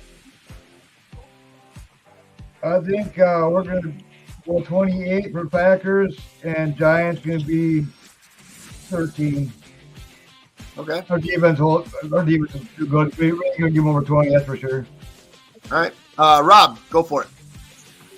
I'm going to say we're going to get back into the 30s on this game. I think we're going to finish strong. Our offense is kicking. I think we're going to hit 31 points, 31-17. I mean, I'm being generous with them. I think our defense is playing good. And if we take a lead, Barkley's going to be non-existent, and they'll be lucky if they can score 17. Yeah. All right. Gray, go for it. 21-10 Green Bay. 21, that's it? Yep. Right. Some big wins, man. I think we're going to come out a little flat. Yeah. I can see it. Go for it, A-Dub. I'm saying 28-17 Green Bay. 28-17, all right. And then, Isaac, let's hear your score prediction for Monday. I got 34-17 Green Bay. Woo! I think we get in the 30s. I really do. I think we might come out a little flat for a quarter. I think it's going to be easy pickings. Well, hell, I think Saquon will have some good ones. We're going 72-3. We're going to whoop some ass. Hey, Clifford comes in. They get 2 touchdowns. I think the defense gets one this week. That'd be sick. Or Nixon. Special teams. That'd be fun. Now, 24-9. Okay. My prediction, right? I'm gonna go with the losing streak continues for my picks. It's gonna be 17-13 Giants win Monday Night Football. Oh boy! How many times have you picked against them? I gotta know. What's the streak? How long is this? This will be the 7th game that I've picked against them this year. And I'm about to say you just predicted an Adam Ranks score. Yeah, you know what? Right? The best thing about this is, you know what? We're supposed to be the last in the division. We're supposed to suck, right? But you know what? 3 games in a row, we're going to prime time to whoop some ass. Ain't that fucking pretty, man. I can't wait till Monday night. Me and Adam Rank have one thing in common, and that's that we're horrible at predicting games. So I'm going 17-13. The New York Giants beat Green Bay. One thing I do wholeheartedly agree with is what Gray said. I get that feeling that we're going to come out flat because we've hyped ourselves up so much, justifiably so. But we've pumped ourselves up now. We've been playing so great. Dude, it's going to happen one of these times when we come out flat. It's just going to happen, man. No, man. They hit that burner on and they're putting full force. They know what they're smelling the playoffs. They're sniffing that playoffs, and they're fucking hungry. They're going to play hard every freaking game until we snitch the fucking playoff burner. They're going to. It's the prime time spotlight. Jordan Love. Jordan Love did say every game is like a playoff game for us. Yeah. I like that approach. He's playing it like it's the last game, man. Because when you're in the playoffs, you're one and done. You know, it's a new start when you get there, but it's one and done, man. So play like that the whole season, like this is your last game. What up, Isaac? Exactly. Best game. What going on, all you fucking pack turds? We got another Isaac? No way! It's him. Isaac Packer fan. Yeah. So I just want to come on here, real quick and everything else like that. I've been watching the Packers, and let me tell you something, man. I'm pretty impressed with Jordan Love's performance. Now, I wouldn't get your hopes up so quick. I mean, maybe a little stunt or whatever, whatnot. But I like the fact that you're kicking the Minnesota Queens down to where they belong, on their level and everything else like that. But I'm telling you right now, Jordan Love is coming alive, and I'm very impressed by this. And I can't believe it. I have to say, Aaron Rodgers, with his starting season as a rookie and everything, 6-10. Jordan Love is right there to beat it and defeat it, and move on up. So the Packers on their way up, man. Congratulations on Jordan Love finally working out. Thank you. At the same token, I think we all have to say you must be smiling ear to ear this year with your Lions. I mean, they're finally beating the shit out of teams. You know?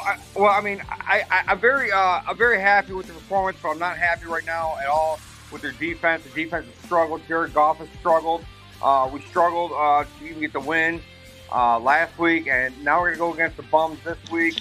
And I'm very nervous about that. We got to contain Justin Fields. We can't contain Justin Fields, or we can't get we can't stop his run or anything like that. And Aiden Hutchinson can't get loose or anything. We could be in for a long day down there at the fucking goddamn Soldier Field. You know what you should do is you should have no pass rushers, and you'll get a bunch of interceptions. Win that turnover battle with the Bears, so you'll be fine. Well, the problem that we have right now is our defense is just getting totally annihilated. We have no defense. This happened last season too. Also, if I want to remind you guys, we started our defense went into a slump. We finally came out of the slump, and then we ended up going 9-8. But you're not any kind of contender if your defense cannot stop a simple run, you know. And of course, we have a lot of injuries. There was Alex Anzalone, but we're about to get C.J. Gardner Johnson back, James Houston. We're about to get those guys back here. James Houston on week 18. C.J. Gardner Johnson, he's supposed to be back before Dallas, so that's a huge boost in our defense. But at the end of the day, very happy with the Lions' progress and being in first place, and basically not having to hear you guys. Hey, I can't hear you from the basement because once for all, it's fine. I say I can't hear you guys from the basement. All right. I think the Lions' defense. It all started with the pass rush. Their pass rush dissipated, and everything fell apart for them once that happened. Because at the beginning of the year, their pass rush was going insane, you know, but it just faded away. And I don't care how good your defensive backs are. If you can't get any pressure on the quarterback, they will fail no matter what. It's just going to happen. A-Dub, sorry, go ahead. My bad, I cut you off. Yeah. I was going to say, as far as giving the Lions the credit that they're due, I did have you guys selected for winning the division at the start of the year.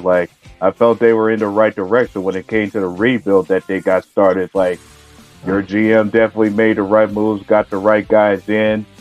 And then it was just a matter of how well the offense gels from here. You got to be impressed with that. I am pretty impressed with Brad Holmes and Dan Campbell's mentality of how to build a team and whatnot. I'm very impressed with them saying, hey, we're going to sign you to a one-year deal, and if you don't cut it, we're going to cut you.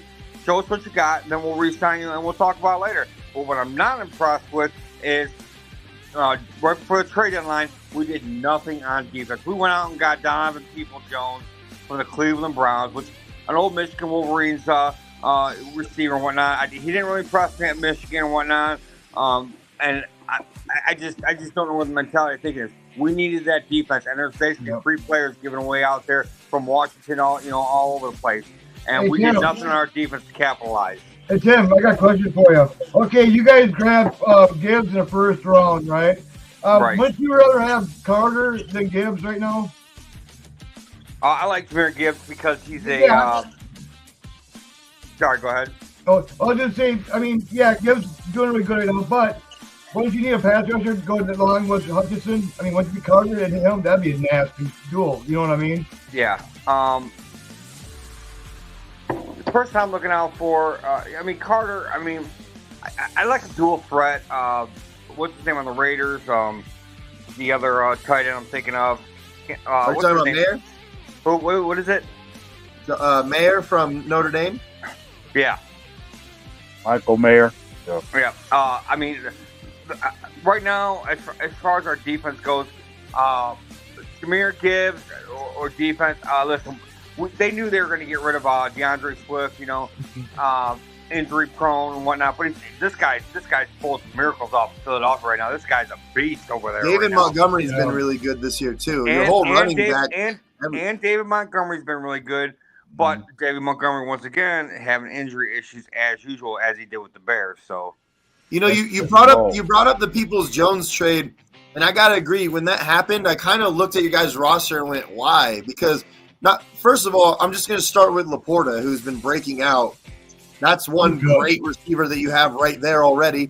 You got Reynolds as your third receiver, right? Who is better than Peoples-Jones in my opinion. And then you got Amon-Ra St. Brown as your one. If you're going to have Jameson Williams not develop into a bust and actually develop in general, he's got to be your number 2. In getting Peoples-Jones, what was the point to take away from the already deep wide receiver group that you got, including a tight end that's a great receiver to add on? Like, it kind of didn't make sense. Well, here's the problem right now is that J-Mo, he was out pretty much 7-8 games last year, didn't come back because of his ACL tear and whatnot when he played for Alabama, okay? Then this year, he got nailed with the gambling issue and everything else like that. They were supposed to be 6 games. They took back 4 games. So J-Mo comes in, and he ain't doing nothing, man. He's chilling, he's flopping around his face and everything else like that. So the thinking was maybe we need to pick up an extra wide receiver just in case this don't pan out. But now, J-Mo is starting to come alive and pan out. And let me tell you something, man. That dude last week very impressed me on a pitch out. Running the end zone, I was like, it was like a bird taking off. J-Mo's finally started to come alive. I was worried about him. I didn't know if he was going to pan out. I thought he was going to be a bust, and it turns out a little more repetition, a little more run plays, and everything else like that, and that dude's on point. So the Donovan Peoples-Jones deal was just in case J-Mo didn't work out. I believe. That's what I think too. Like that was just a weird trade. Like I think you nailed it, man. Like. What are they doing, Jameson Williams? Like, is this guy going to develop? Like, he's shown some deep threat flashes, but that's been it. Like, what are they? I also got Raymond, who I think could have stepped into that role and has done a great job when he's on the field too. So I didn't think that you needed an extra receiver. No, I thought that was a weird trade. Another question. Let me ask you something. What did they give up for it? For Peoples-Jones, was it a 6 or 7? 6. Go for it, Greg. Yeah. Hey Tim, how mad were you when Chase Young went to the Niners and you guys didn't make a run at him? This is what I'm talking about. The mentality of Brad Holmes and Dan Campbell is, will this guy fit in the locker room? Will he, get that Detroit mentality of blue collar state? We're going to come over and bite your kneecaps off and everything else like that. And this is what I hate. And this is what sticks me so much. It's like, if they don't feel they have that mentality of, we're not going to let down for 60 minutes, you're not going to be welcome to this team. And that kind of, in my opinion, hurts them. But god dang, dude, you're just basically renting a player for the rest of the year. You're not signing to a death sentence, It's like, come on. But I get where they're going and everything else like that. They're trying to build a team of winners, and they're trying to build a team that works cohesively together. But at the end of the day, it's not. I just don't understand the mentality of those two together. I got another question for you, Tim. Wanted to know, where do you stand in terms of your defensive coordinator, Aaron Glenn? Because I've been hearing a lot of Lion fans have their place where they have been divided upon what they feel about Aaron Glenn in terms of the work he's been doing for you guys as DC. Like, where do you stand with him? Right? He's a clown, just like his coach. Aaron Glenn, dude, is right now a very huge disappointment. And like I said, last year to me, he was a huge disappointment too, until they got rid of her defensive backs coach, and then all of a sudden they surged. I don't know if that was the way of calling, but here we go. We're signing garbage players right now off of fucking practice squads and everything to try to help our defense out any way possible. And why didn't we just do something during the trade deadline?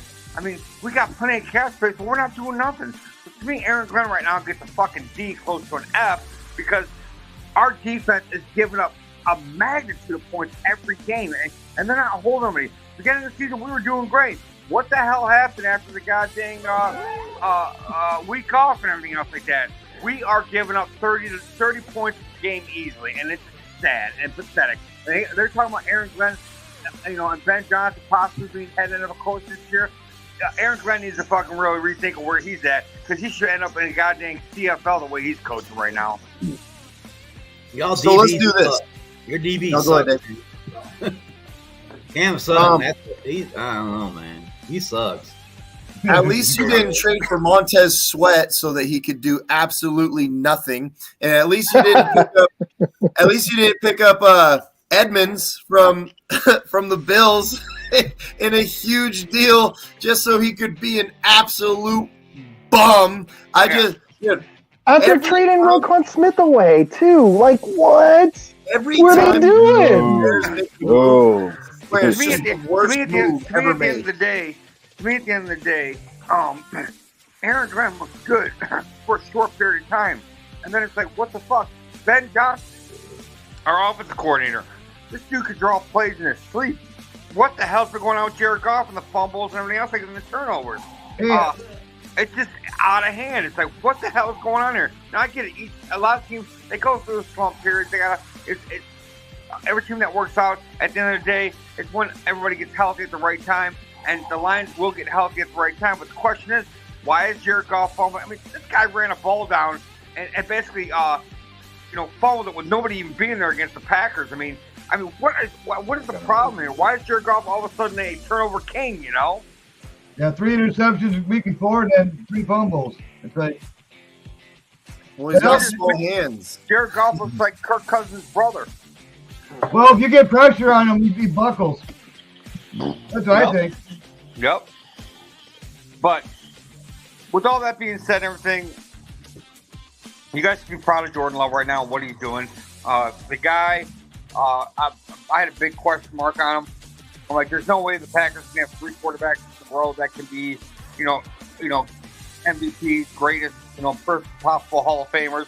And Jordan Love, I don't know if your coach LaFleur finally decided, hey, I'm going to let this guy play loose and let him go, or if it would just finally come to a head that I got to let him play the way he needs to play and not be reserved on him, because this guy is playing like in beast mode. And I'll tell you what, he's gonna finish out the season pretty good.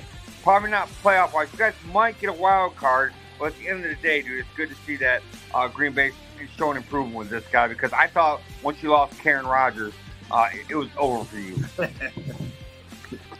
A lot of the reason Love's playing well is we're not making fucking stupid penalties and getting behind the chains, and receivers aren't dropping the ball. And I'm not taking anything away from Jordan at all, but that is helping a lot too.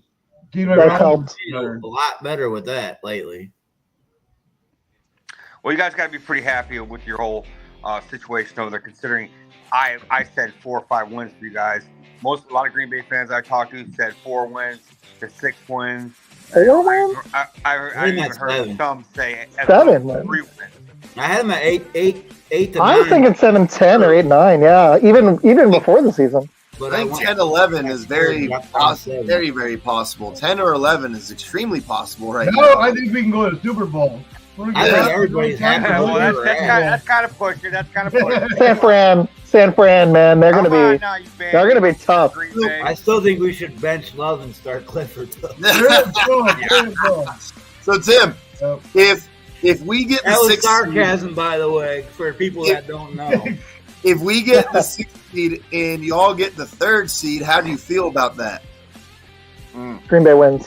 Green Bay wins. I honestly think we can take them. Listen, the first, we played you guys the first time, and we just walked the dog over you in Green Bay. Yeah, you'll definitely have to come to Detroit to play that game. That's for sure. Probably. Yeah. Let me tell you, you guys fuck own the shit out of us on Thanksgiving. The question I have is, what Detroit defense shows up and what Jared Goff shows up?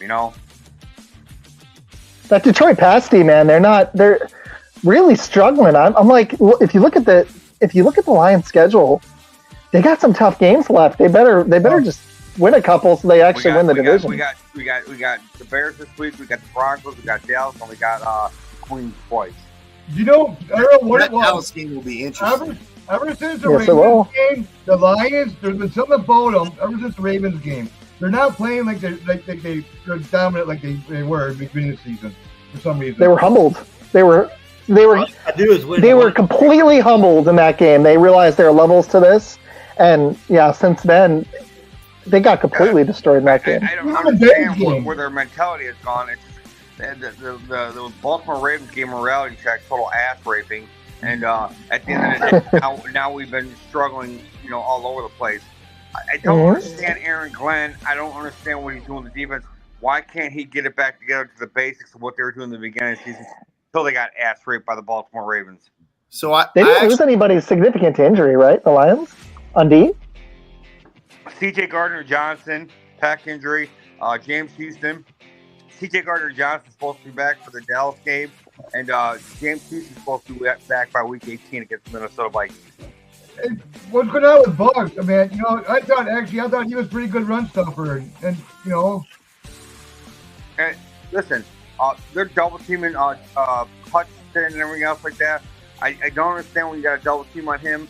I mean, that dude's working his butt off, but I don't understand why we're not being more aggressive on the blitz going on. When you got a double team on him, we should be able to just go in there and annihilate the quarterback, and we're not doing it, man. I don't know what they're doing. I don't think y'all blitz Branch once against us. No, I don't think so either.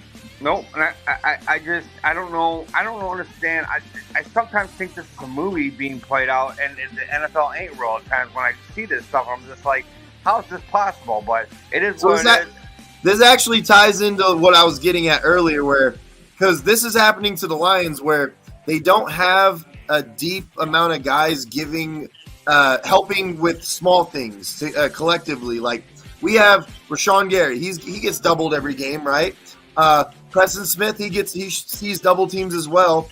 But if Rashawn Gary is getting double teamed, then Preston Smith is getting in, and getting the quarterback, or Lucas Van Ness is getting in, or Enigbari, or we have multiple guys that are getting in there, pressuring the quarterback. You guys have, it seemingly anyways, one guy, and if you just stop that one guy, then the rest of And let me tell you something, Rashawn Gary, man, played like a beast over in at Michigan. You guys play a 4-3, right?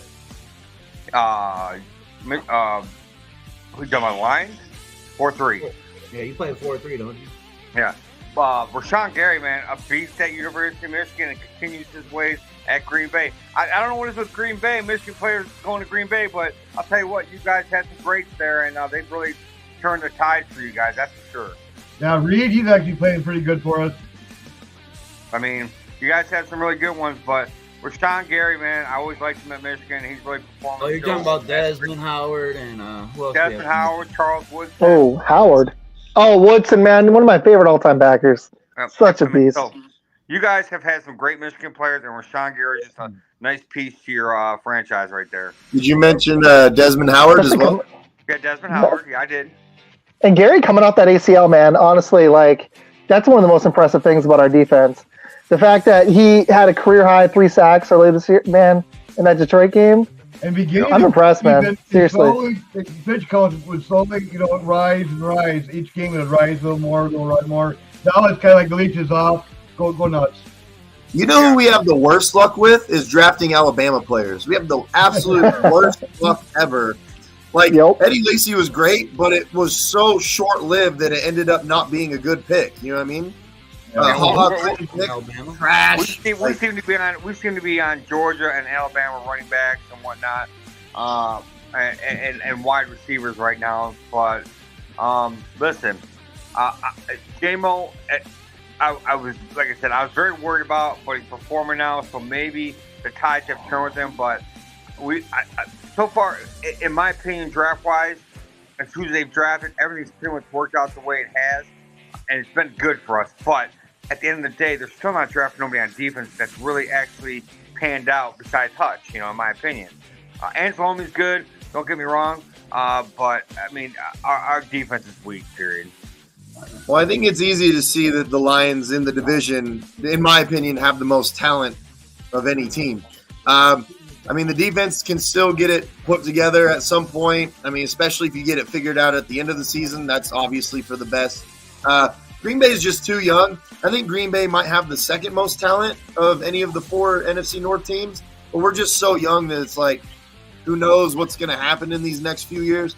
Obviously, we expect more progression, better seasons, but they're just so young, you just don't know. You know what I mean?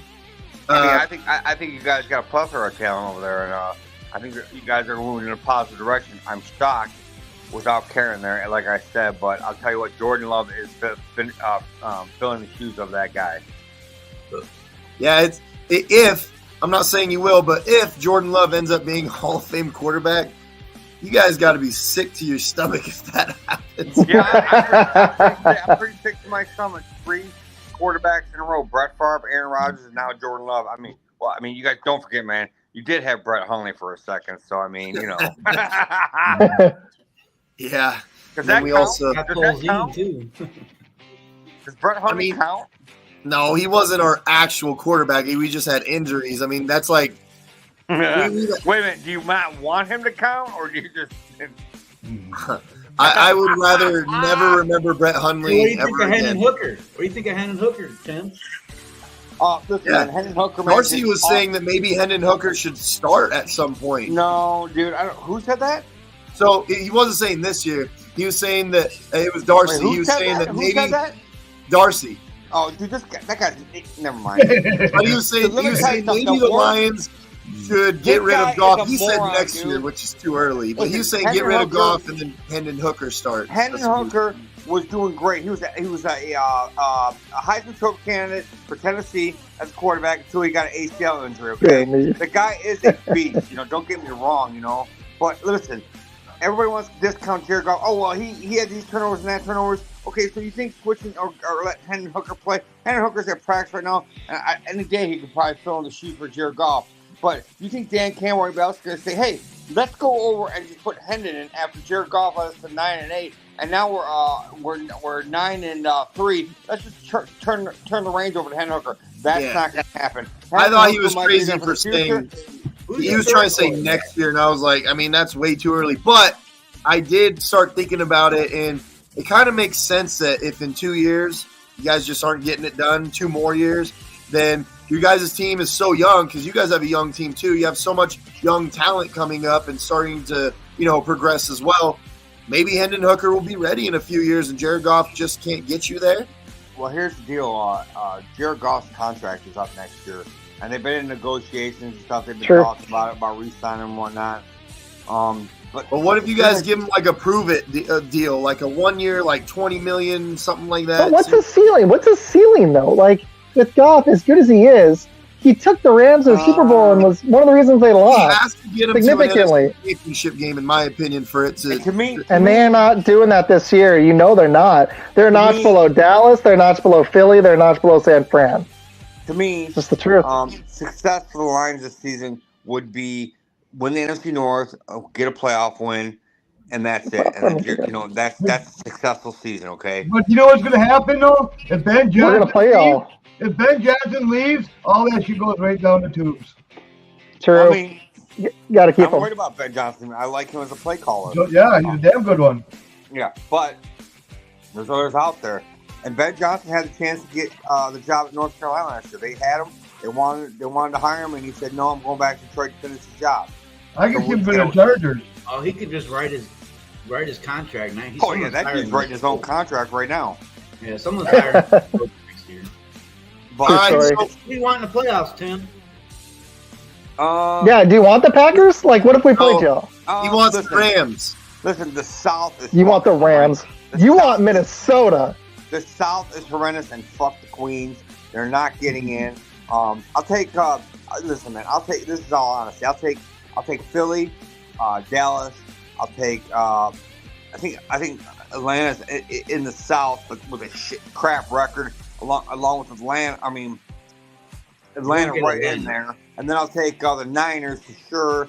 I'll take Detroit in the North. I think the Green Bay Packers sneak in for a wild card.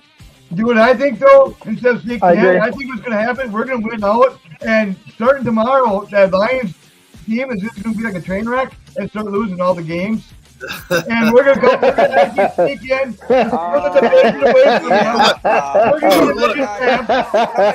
Somebody over there smoking the crack pipe. Come on now. We're gonna come back on after that Bears loss. We're gonna come back on Monday after that Bears loss. Okay. We're getting to the end of the show, so what we're gonna do is we'll go around and we'll do Lions Bears score predictions, and then we'll sign off. All right. So Sam, you go ahead and start with the Lions Bears game. Listen, if the Lions can't contain Justin Fields, it's gonna be a long day. If the Lions contain Justin Fields, it's still gonna be a long day. I'm very nervous about the Lions defense, and I'm very nervous about Jared Goff right now with his turnovers. Lions win 20-17. That's it. Okay. All right. Isaac, go ahead. I'll take Detroit. I'm going to go 27-21. I think they're going to sneak it barely. They'll barely cover. Yep. I'm just messing with them. I can't pick the Bears. In my pick, I might take Detroit. All right, Gray, you're up. Detroit's going to blow them out. Oh, wow, David Gray. Come on, man. You can't say that now. They learned from the last time. What's they're your going to score? take them lightly. They're going to blow them out. What are you thinking for score? 31-20. All right. That's not really a blowout. I know who John Dolan thinks is going to win. Go Oh, for it, John. You were just talking about Sweat. Actually, he's playing pretty darn good. I think he's playing even better than Hutchinson right now. He's got 8.5 sacks. He's been getting up for the Bears, actually. He's been doing pretty good, actually. I think they're going to have a pretty good pass rush against Lions. They're going to frustrate Goff. And then I think the Bears are going to win it. It's going to be a close game. I think it's going to be like 28-24. Nice. All right. I would give you a big TTFO. TTFO out of here. But try to keep it PC for the home crowd and the families that are watching this live feed right now. I'll say this: if Chicago wins, he's going to come in really nervous. If Green Bay wins and they're within 2 with Detroit's schedule remaining, because they should win this game. Yeah, I don't think Montez Sweat has been very good. Dude, one thing that Montez Sweat doesn't do very well is he doesn't tackle, like, in general. I don't think he's very good. I just don't. No. But, maybe he has a game tomorrow against the Lions. I got the Lions still winning. The Bears, dude, they didn't even score a touchdown against the fucking Vikings, all right? Like, I got the Lions winning. They'll beat them. 35. They'll beat them, though. I think it's like 35-20. I think the Lions win handily, man. The Bears are just trash. It's just not. You realize, Tim, that every time that Nick fucking doesn't score, it's the opposite. So, I mean, listen. They barely won last time, too. Listen, real quick. Justin Fields is from Ohio State. He's an Ohio State quarterback. There's no Ohio State quarterback right now. And you can sit there and say, who's the quarterback? C.J. Stroud? Yeah, C.J. Stroud is going to be something. But you know what? Justin Fields showed something in his first year against the Bears. Ohio State quarterbacks are going to book failures and flops. You want to know what? True. I'm not too much worried about Justin Fields, but I'll tell you what. The dude's dangerous on his feet, period. Hey, before we go, Tim, tell me how great Jordan Love is one more time. I can't listen. People say I'm licking the Green Bay Packers organization stuff, and they say that, oh, wow, you're jumping on Jordan Love's stuff. I'm like, listen, man, I am a football fan, but I'll tell you what, man. I was worried about Jordan Love. I didn't think he'd pan out. He didn't pan out when he filled in for Rodgers that much. I mean, the guy was not that good even filling in for Rodgers. But as the season goes on, this guy is getting in the groove, and Matt LaFleur has let him be himself and let him go into his zone. And Jordan Love is excelling right now, and he's freaking balling out right now. And you guys got, as a Packer fan, got to be proud of that. Yeah. I gotta say one thing on Chicago Detroit really quick. We can't forget that the last time, I don't know what it matters for this game, but the last time Chicago and Detroit played, they were down 2 touchdowns because I was watching my pickup, and they came back less than 5 minutes left and scored 2 touchdowns to squeak out a win. So this could be another close one. It's possible. They've been trash this season. They've also shown flashes. So I think it's going to be really interesting. They're actually getting really good. Their defense is actually playing really good. They're number 1 in a rush defense. What's the spread on it? Detroit's favored by 3. Yeah, Detroit by 3. 3. On the road. Hey, don't forget, I mean, hey, Chicago fans, if you're watching this game right now, you might be lucky enough to have Jim Harbaugh as your coach next year. I pray that. No, I guess maybe. I see that thing that he's going to be a second high college made coach. They're working on it right now. Well, they're working on an $11 million deal, but he cannot talk during his 5-year, $11 million deal. He cannot talk to NFL teams while he's doing this anymore. 3 points. Yeah. All right, let's. I'm gonna let everybody give their last words, whatever it is that you want to say, your last sign off, and then we're gonna close it out. Isaac, you're new. Go ahead and start off. Anything you want to say? I had a blast. I'd love to be back on. This was a lot of fun. I love talking Packers. Check out my show, Fun Football Pod. I always do a Packer segment, unless what was the one loss that was probably the most disheartening all year? I just ignored it. But I give a Packers shout out every show. Me and my buddy Bill, Flatbed on Facebook, we do it, and check it out. But I had a great time here, and I'd love to be back. The Fun Football Podcast. Fun Football Podcast? Yep, Fun Football Podcast. I might even use that as my name next time, but I want people to see my actual name. So I had fun. I'm really, really interested in this Chicago-Detroit game. I was actually one of my tough ones to pick for the week. Like, I did take Detroit, but it wasn't a lot. So I'm curious. Really? But hey, guys, I had a blast. This was fun. Yeah, it was fun. Tim, go ahead. What do you want to tell us? Man, thanks for having me on your show. It's always one pride, Detroit airs to everybody. Woo! Wait! Let it ride! That's what I was waiting for. That was what I was waiting for right there. Greg, go for it. Just stop Saquon, man. We'll be all right. That's all I got. Saquon. Yeah. All right, John Dorn. Well, the Vikings are going to lose. The Lions are going to lose, and the Packers are going to whoop some ass. All right. John Dorn's a loser, by the way. I'm gonna go Pack, go baby. We are here, man. We're making noise. The league is actually recognizing us. It's a fucking great day. Keep it going. Jordan Love, baby, keep it going. Defense, keep it going, and stop Saquon. That's all I ask. Thank you for watching the Frozen Tundra Network. Thank you, everybody that was on Frozen Tundra Network. Everyone's invited to the next show if you want to be there. I'll send out the link. Everyone have a great night. Go Pack, go. Take it easy, man. Take it easy, man. One pride, Trevor, to everybody. I'm out. Peace.